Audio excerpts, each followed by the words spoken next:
So I'll hand it over to you, Dave.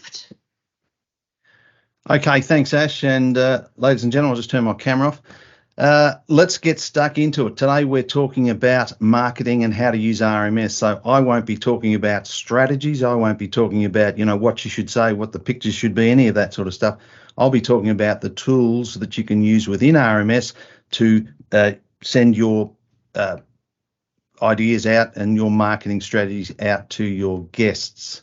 So we'll be covering a few things. Mainly today, we're going to be talking about things like emailing and SMSs, but we'll also talk about a few little features in RMS that you might not be aware of that can help you with those campaigns. Mainly, we're going to talk about email, we're going to talk about SMS, and we're going to talk about EDM and the subtle differences between email and EDM. EDM, of course, standing for electric direct mail, I think.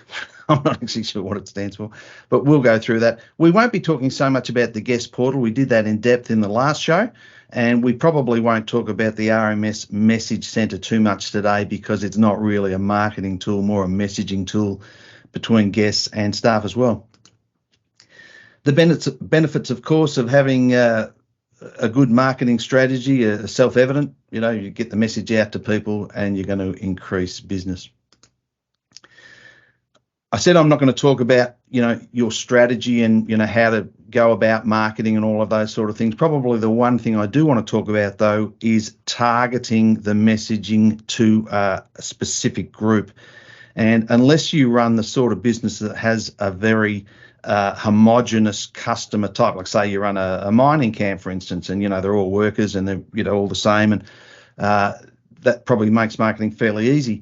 But most of us are going to have disparate type guest types, and some of the ones you think of might be, corporate, families, couples, all of those sort of things. Some properties will have, just 2 or 3. Some might have dozens, if not hundreds, of different types of market segments.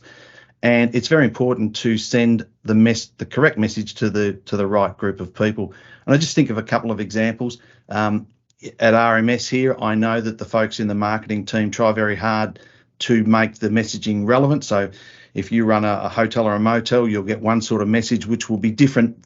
If you was running, say, college accommodation, student accommodation, you'd get a different sort of a message, make it relevant. I spend an inordinate amount of time on Twitter, and it just amazes me with all of the information that they have about me. They know how old I am, where I live, what I'm interested in, all of those sort of things. And yet none of the ads that I see in my feed ever interest me in the slightest. They're completely irrelevant. Sort of makes me a little bit angry. I sort of think, well, if I've got to, work my way through all of these ads, at least make them interesting to me. So I think it's a little bit the same when we're sending our messages to our customers. Let's keep it relevant. There's a couple of ways in RMS that you can segment your database. Some of the ones I might think of is res type.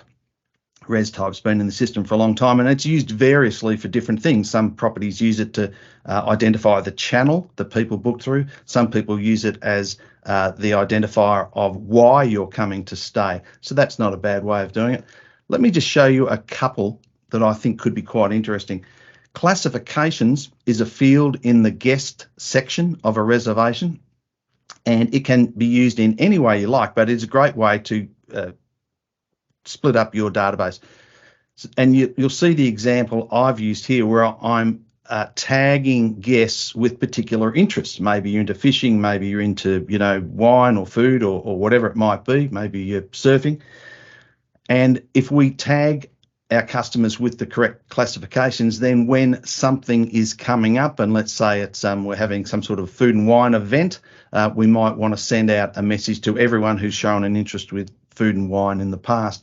Maybe, and you'll see I've got one there called Giants, maybe, and this is a real world example, the property that I used to work with, they were very close to a football stadium, and they used to be very interested in which football team you supported. And when your team was playing at their stadium, they would send out an email and say, hey, look, did you know the Giants are playing in a couple of weeks' time? Would you like to organise some accommodation? So not a bad idea if you want to use classifications. And in a moment, I'll show you how to do that. The next one is market segment. Market segment hasn't been in the system so terribly long, but it is a particularly good way of doing this, segmenting your database, but also recording the revenue for those segments. So you can very accurately record the value of each of your market segments. But it's also very good from a marketing perspective if you want to target messages specifically to your different markets. Now, you'll see that I've just split mine into 3 very simple examples just to sort of make it nice and clear: corporate, couples and families. I'm just going to go back one because you could do the same thing with classifications. It could be simply just 3 or 4 or 5 market segments if you wanted to, but I will show you how to do that very, very soon. Some of the other ways of segmenting your database are, the things that are just already in the database, such as region, so maybe state or by country, but I'll show you a specific way of setting that up in just a moment. It might be arrival date. Let's say there was a festival this time last year and you'd like to attract those same people back again to the festival this year. You could do a search by arrival date, PAX. So let's say you didn't want to segment using market segment or classifications. There are fairly easy ways of working out segments, such as if it's a one-person booking, you can probably be fairly sure that they're corporate customers, they're workers of some sort. If it's 2 adults and 2 kids, fairly obvious it might be a family. If it's 2 people, it's probably a couple, etc., etc. So there are other ways of segmenting. Category, let's say we wanted to do a promotion on our beachside bungalows or something like that. We might say, well, look, show me everyone who stayed in a particular category and I'm going to market to them. Or the number of stays, maybe it's sort of a loyalty-based thing, or maybe you're appealing to all of the people who have only ever stayed once. So there are other ways of segmenting your database to make that messaging more accurate. Region, I talked about that very briefly. So your standard is, by country or by state. That sort of comes with the system. You could also create your own region. I'll show you how to do that in just a moment as well. One of the ways is it could be a run of postcode numbers. So using a local example, Melbourne would be something like, if you wanted Greater Melbourne, something like 3,000 to 3,200. If you did that, you'd get everyone that lived in Greater Melbourne. But what you might want to do is the comma separated values option, where you can manually put in a postcode range. That might be particularly handy if your property's on a state border, for example. So maybe you want some from that state and some from another. A little bit tedious. You've got to put all those postcodes in manually, but it does give you a lot of discretion. For example, there might be some suburbs on the other side of the railway track and maybe you don't particularly want to include those. So you could leave those out. You could omit those, just to have a sort of a purer market segment to go to. We'll talk about that in just a moment. And just a quick example, a company that's just recently come on to RMS, and got 34 properties, I think. And one of the reasons they came over to RMS is because they thought that the marketing opportunities were much better. Having all the properties in a single database means that they can do those searches that we're talking about now much more efficiently and send marketing material out to all of the guests across the entire portfolio. So we might just go into the live system. So if we wanted to use some of those segmenting tools that I was talking about, we'd need to turn them on. So one of the things we would do is go into setup, and then we would go down to users, and then we would go down to field maintenance. Now, most of you have probably used this screen before. It's where you can turn on and off fields, and you can see that down here, classifications, I've turned that on. I could even make that a mandatory field. If I did, I would probably make it mandatory on check-in, not on booking, because it's one of those things, particularly market segment. By looking at somebody, you can pretty much tell which classification they are. So maybe that's something you do when they checked in. The same over here with market segment. Just can't quite remember where that is, down there somewhere. And you can just turn that on. You could make it mandatory if you wanted to. Once you've turned it on and you can now see it in the reservation screen, you might want to add some options. So still in setup, if we go to lookup tables, let's first of all go to classifications. There it is right there. And you can see I've just added those in. It's very simple. Just hit the plus sign there and just add a new classification. This is something you should have done 5 years ago, but the next best time to do it is today. Let's just also, while we're here, look at market segment. I'll just very quickly show you that, just because you can see, if I just edit this one, you can see that you do have the opportunity to put in a little bit more information, that you can also have a sub market segment type, and we can also track expenditure as well and have some targets and things to work to. So not a bad thing to use either. All right, so I'll just show you in a reservation how you would put those in. One thing about classifications, I'll just skip out of this screen. One of the things about classifications is that you can add multiple classifications to a client, so that might be useful for you. Just click on classifications and just push across to the right hand side all the ones that are relevant to this particular guest. Same with market segment over here. Where did I put that? Just a matter of picking from the drop down list the one you wanted. So that's how you would use those.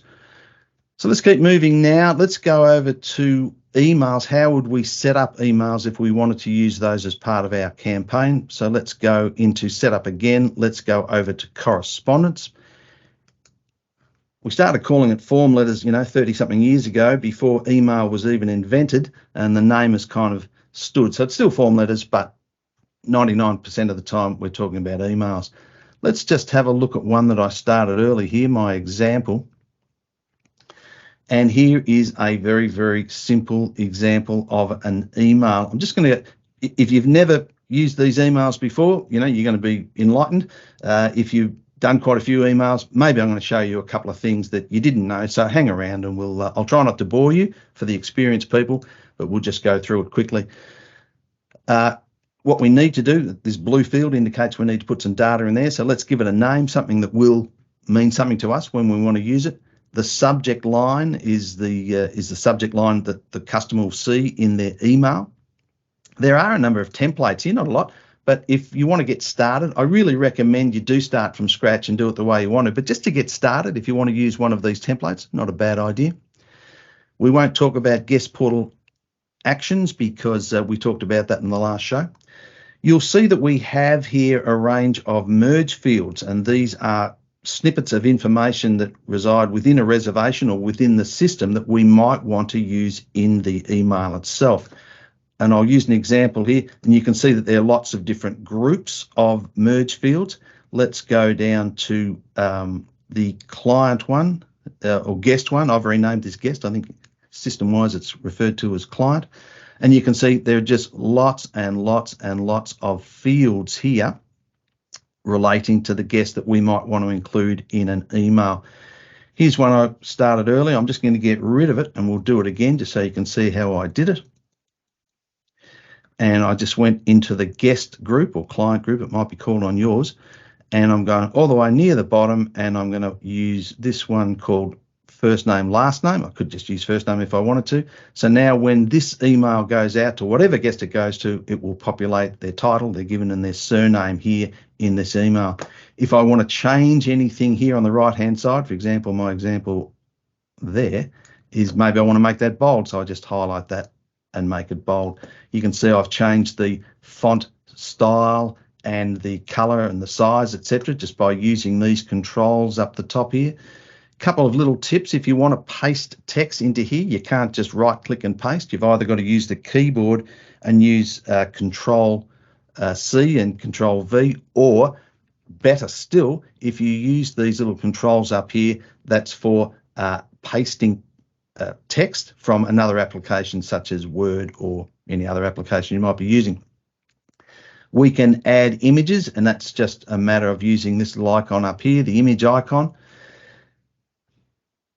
Now, you'll see that I've got everything nice and straight and lined up. It might not be particularly pretty, but it is nice and straight. And I'll show you how I've done that. I'm going to right click on my email here, and I'm going to click on table properties.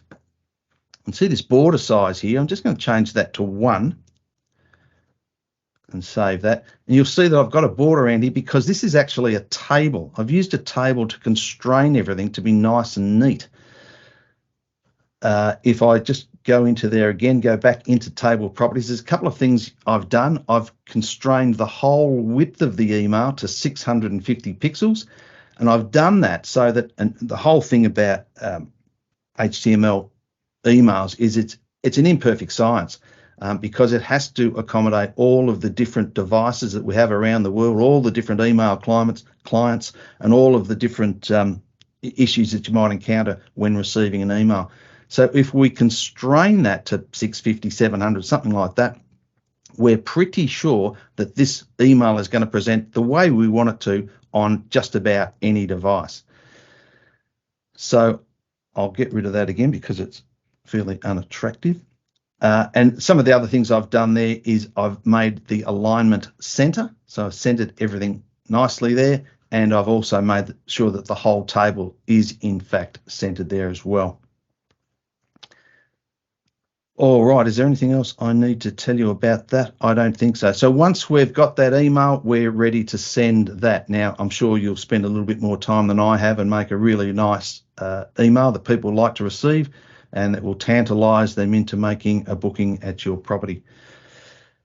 Was there anything else I wanted to say there? I don't think so. All right, so we're going to save and get out of there. Now we're going to have a look at SMSs, which is in the same subgroup under correspondence here. Let's go to SMSs. Here's one I created for hot deals. And I've got to say, I'm not telling you anything you don't know. Emailing is getting harder and harder. Everyone's set up these fairly extravagant ways of not getting your emails, and they certainly ignore the ones that do get through. It's really, really hard to market using emails, unless you happen to have one of those databases of customers that just hang on every word you say. They just love to hear the different things that you send to them. One thing about SMS is that you can't help yourself. You hear the phone ding, you look down and here's a message, and you just can't help yourself. They can be pretty effective. Now, if and of course there's a lot of scamming going on now with text messages, so you've got to be fairly clear about who you are. So I like to put things like this at the top of the text messages so they know exactly who it is. I'm not scamming them. It's not about their Amazon account or anything like that. It is a legitimate business, and here I'm just showing you this this thing.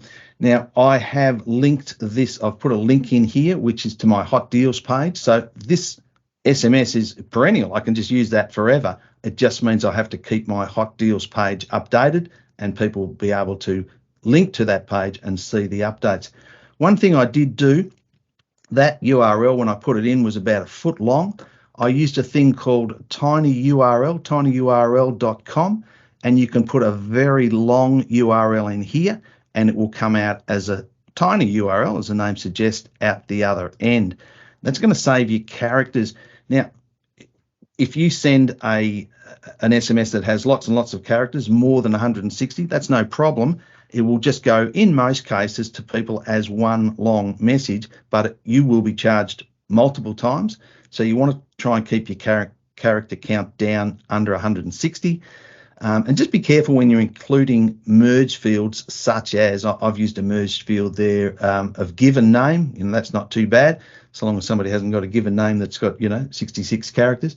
But you'd want to avoid putting things like a link to the notes field, for example, because that might blow out something atrocious. So that's how an SMS can be put together to be used for marketing. What you say and how you do it, sort of up to you, but that's the tool you use. Triggered correspondence can be used to an extent. For example, you might want to send an SMS to somebody, 3 months after they've been, just to remind them that, hey, look, here's the hot deals, or did you know we're doing this, or did you know we've just put in the new pool, or whatever. You might want to do that. The problem with that is if somebody stays regularly, like let's say they stay every week, they're going to get that in 3 months' time. They're going to get that every week. So that's not so great. But in triggered correspondence, you can exclude things like, customers that are attached to companies, for example. So that might help a little bit. So you can use that just a little bit. All right. Now, where do we send all these wonderful SMSs and emails once we've created them? Well, you can certainly send them from an individual email and individual email. What am I trying to say? You could do it from an individual reservation. I'll just quickly see if I have a reservation here. Here's Mr. Jones, who'd believe it. So I could go in here in the correspondence section. I can send an SMS or I can send an email. So I think everybody knows all of that. The other place that we can use is the in-out chart. This is one of my favorites actually for sending correspondence and even marketing correspondence. For example, I might go here and I might say, well, show me everyone who departed in the month of January, for instance. That's not January, that's January. For instance, and everyone who departed, and maybe I want to send them, I'm just going to close that, not that they're real names, but so I might want to send out an SMS to all of those people just to remind them to come back, or, you know, maybe the people that were here last year, or maybe the people that are coming in a month's time to remind them to book into the other whatever, you know, so there's lots of ways you can use that. Another one is the report writer, and I want to talk a bit more about the report writer in a moment, but I'll just leave that until we talk about the EDM tool. Now, I am talking rather quickly and sort of glossing over a lot of this stuff, folks, because there's a lot to talk about, and I've only got so much time. But if nothing else, if you've seen something here and you think, gee, you know, that's something I think I could really make use of, don't hesitate to contact support. Don't hesitate to contact the training department. If you have an account manager, speak to that person who will be able to enlighten you in more detail about some of these things.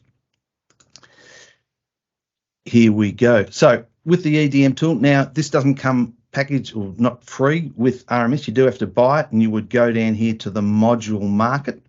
I can't quote prices because it varies depending on the number of clients you have and also the part of the country or the world that you're looking from. So I won't talk about prices, but look, it's fairly moderately priced. Let's see how you would create a campaign. To create a campaign, this is once you've subscribed to EDM. And by the way, if you wanted to just try this out for a month, there's no, 10-year contracts or anything like that. You can literally try it for a month, see how it goes. If you don't like it, you're not committed, you just decommission that. That's very easy to do. Let's say we wanted a new one, we'd hit the add button. Let's just have a look at one I've prepared earlier. Now, if you've ever had any experience with, MailChimp or any one of those click and drag type EDM tools, then, you'll pick this up in 5 minutes time. I'll spend a little bit of time now just talking about how it works, but it is very, very simple. Once again, you do have all of these merge fields that you can add in, and you can see there's an example there where we've used given name, that might say, Dave, you're home, away from home, etc., etc. But to be honest, you probably wouldn't use merge fields a lot in this type of marketing activity. Anything you want to use here, and one of the advantages of using the EDM tool as opposed to just an ordinary email is that all of that constraining to sizes and all of that sort of thing is taken care of for you on your behalf. So whether this email comes to a computer, whether it comes to a phone, to a tablet, or whatever, it will automatically be resized as you would expect the customer to see it as you sent it. Now, up in the top, you'll see that there are some drag elements. The main ones you'll use is the title, the heading, the text, the image, and a button. So a button might be to, the book now button, something like that. Images, of course. Whatever you click on here in the main field. So let's say I've dragged this image down here and that's where it is. And I now want to put that image in there. When I click on image, you'll see that I'm getting a different menu down here on the right-hand side. I can jump to the gallery. I can add photos. I can remove photos. I can make a link to something else. If somebody clicks on the photo, they can go to a link. And all of this stuff is on the right-hand side. And it's all pretty obvious. I can do borders, I can do padding, etc., etc. You've also got a how to use here, so it explains it all. And it's just a matter of going to each element and working through how you want to change. I've got some text here. If I want to change some of that text, I just double click on it, and here's my other little sub menu here, and I can make all sorts of changes. You'll see one here.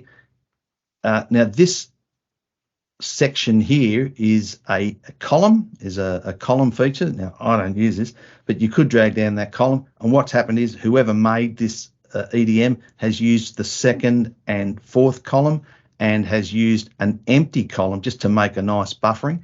The clever thing about this is if this came to a smartphone and maybe, you know, a smaller phone, this little box here, Mother's Day offer and Saturday night special, would just nice and neatly be one after the other in line. So as I say, you don't have to think too hard about how you lay this stuff out. But I've got to say, I always keep this sort of stuff very, very simple, and I wouldn't have columns. I would just do everything in one line, just one nice long line, rather than all this complexity. But if you're very confident and very talented, you could do that. There is a test send button here, and what I recommend as you're putting particularly, well, all of them, but particularly the first EDM that you put together, just send yourself a test every time you make a change, just to make sure it's going to look exactly how you want it to look. Once we've created this EDM and you're happy with it and you're ready to send it, we would go to the next section, which is send campaign, which actually opens up the report writer. Now, the report writer, if you have been to any of my shows before, you'll know that I rabbit on about this a lot. And in fact, I'm hoping we can do a whole webinar in the future just about the report writer. Very powerful, valuable tool, and it just sort of separates RMS from a lot of the what are, you know, effectively apps parading as property management systems. You know, you don't get this sort of power in those sort of systems. And what this helps you do, the report writer does two things. It's two-stage. It's number one, gathers a group of guests according to certain criteria. And the second stage is you can either export that to something like Excel for further data manipulation or an investigation, or you can send correspondence. That correspondence could be an SMS, could be an email, or could be an EDM campaign. I'll just give you a quick example of how this would work. And let's say I've got my test EDM here and I want to send that. This isn't an EDM, but we'll see how we go. So the first thing we want to do is include a reasonably broad group of guests. So let's say, for example, we go to the reservation group. So you can see I've got 4 groups here. I've got my reservation group here. And let's say I want to send something to everyone who arrived, let's say, last year or in the last 12 months. I'll make that 22, apply. So that's my first criteria, if you like. I'm including everyone who arrived between this date range. So now I can add this statement, and you'll see it goes in the little box below. Now I can continue to go on and have different inclusions and exclusions as we go along. Like, for instance, I might say, well, of all of those people that arrived during that date, only include, and I could go and say category and say people who, you know, stayed in a particular type of accommodation. The other thing I could do, which I'm about to do now, is go to reservation and market segment, this one here, and choose one of my market segments. So I'm saying of all of the people that stayed during that date range, I want to gather all of the people who were corporate customers, couples or families, for example. Let's just do that. We'll add that statement as well. The next thing we would do is we would find matches, and you'll see there's a button up there called show matches, and then we could send the campaign. Now, it's not actually a campaign, so I can't send it. That's how we achieve that targeted messaging that I was talking about earlier. So that's how that would work. The fourth stage are the reports. The reports are absolutely fantastic, and you can watch them evolve in real time. As you know, when I used to use this years ago, it was quite exciting, you know, to see all the people that were clicking and all that sort of stuff. And if you go into one of your clients that was sent this message, you'll be able to see the record of all the EDMs you sent to that person, which ones they opened, did they unsubscribe, etc. But the reports here, very colourful, very informative reports. And of course, let's say you put all this together at 8 o'clock at night and you said, well, I better not send this at 8 o'clock at night. You've got a scheduled campaign button here where you can schedule that to, I don't know, go at 8 o'clock the next morning, something like that. So that is a very, very brief overview of how the EDMs and the report writer work. Once again, if you're interested in that, if you think that's something you might like to try, even just for 1 month, contact the closest RMS sales team. Now, there's a little bit of housekeeping with all this, and I'm just going to click on the help icon. Now, because emailing isn't, as I said before, isn't a perfect science, and there are folks out there in the world who want to do evil things, there are certain things that you need to do within your domain to make sure that the messages are going to get through. They're not going to be tagged as spam or something like that. And if you go to the help, unfortunately, in most cases, not something you'll be able to do yourself. But if you go into the help menu here and type in domain, you'll see there's two things I want to show you. One is domain verification, and that is a very good idea to verify your domain, and it just stops silly little things like sometimes people will get an email from you and it'll say via RMS or on behalf of RMS or something like that. It just sort of doesn't look fantastic. So to get around that, the other one is these SPF records. Now, whoever manages or maintains your domain, that's the person who really has to do that. It's very unlikely that you've got access to your domain. Maybe you do. Maybe you're really highly gifted IT professional and you know how to do that. Most people don't. I certainly don't. I'm not even sure what it means. I just know it has to be done. So literally what I would do is click on there. I would copy that URL. I would send it to whoever looks after my guy's Nathan. I just send that to Nathan, and he did mine in about 15 minutes. I was still sitting at the computer when he came back and said he'd done it. So it's not a big job, but you just have to know what you're doing. So that's the two things that you want to do for your emailing health. While I'm still here, I'm now going to type in, okay, so we're moving along now. So that they are two things that I think you really need to do. The other thing, and I'm going to type in the word modifiers here, RMS IBE URL modifiers. What on the name of goodness is that? And there's this very complicated looking table. I'm assuming that when you're sending out these marketing campaigns, it's to encourage people to come and stay at your properties. If that's the case, you're going to want to make it easy for them to make a booking. So you probably want to include a URL, which is a link to the internet booking engine. And that's the easiest way for them to make a booking.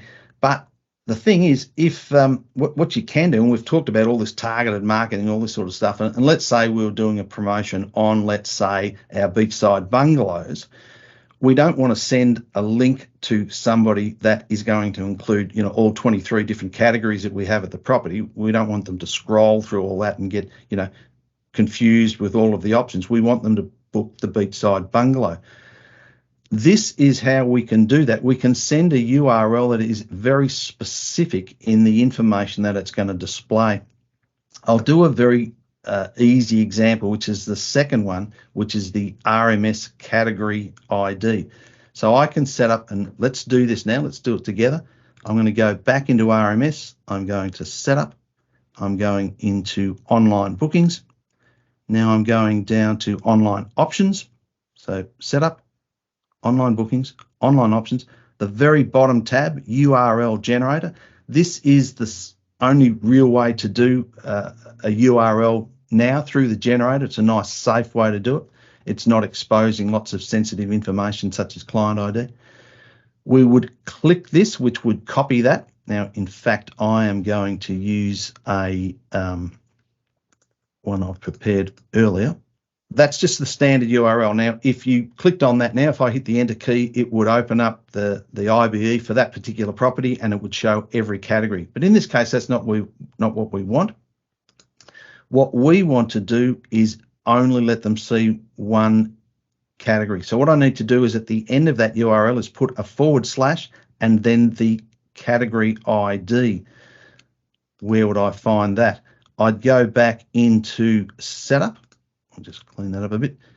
Category site, and here are my IDs here of all of my different types of accommodation. So let's say I wanted to use number 18. It's as simple as this, / 18, bang.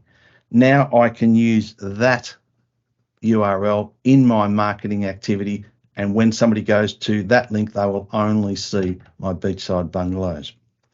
Let's just go and have another quick look at all of the other ways that you could modify a URL. You could be category and rate. So maybe if this is the special rate, I don't want them to see all the other rates, just this one. But also some fairly clever things like arrival and departure date. If you're sending out a promotion for, say, a specific weekend, then you want them to have a URL that says it'll be arriving on Friday and leaving on Monday, for example.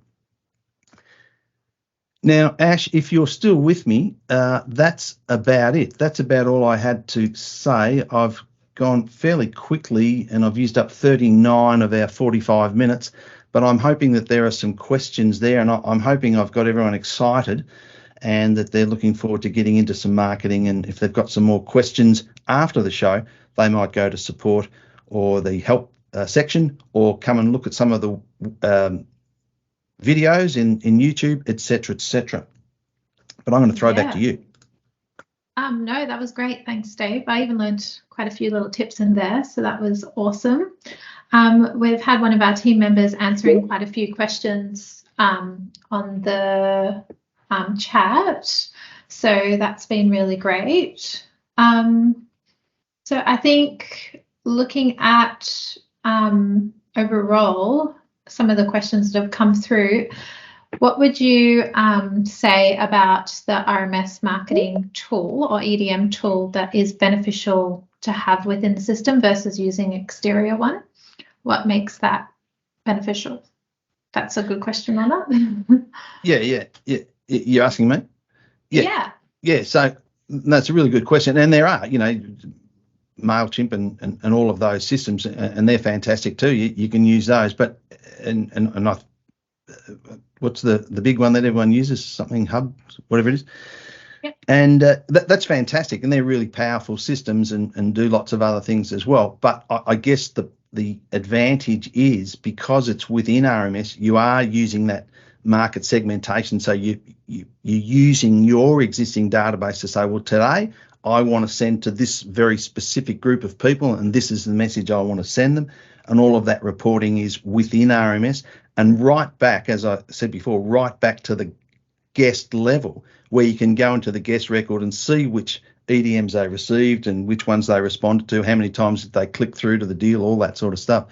So I think that's the advantage. But look, if you have another system that you particularly like to use, and you're embedded in there and you know it and it works, and well, that's fine. You can continue to use that.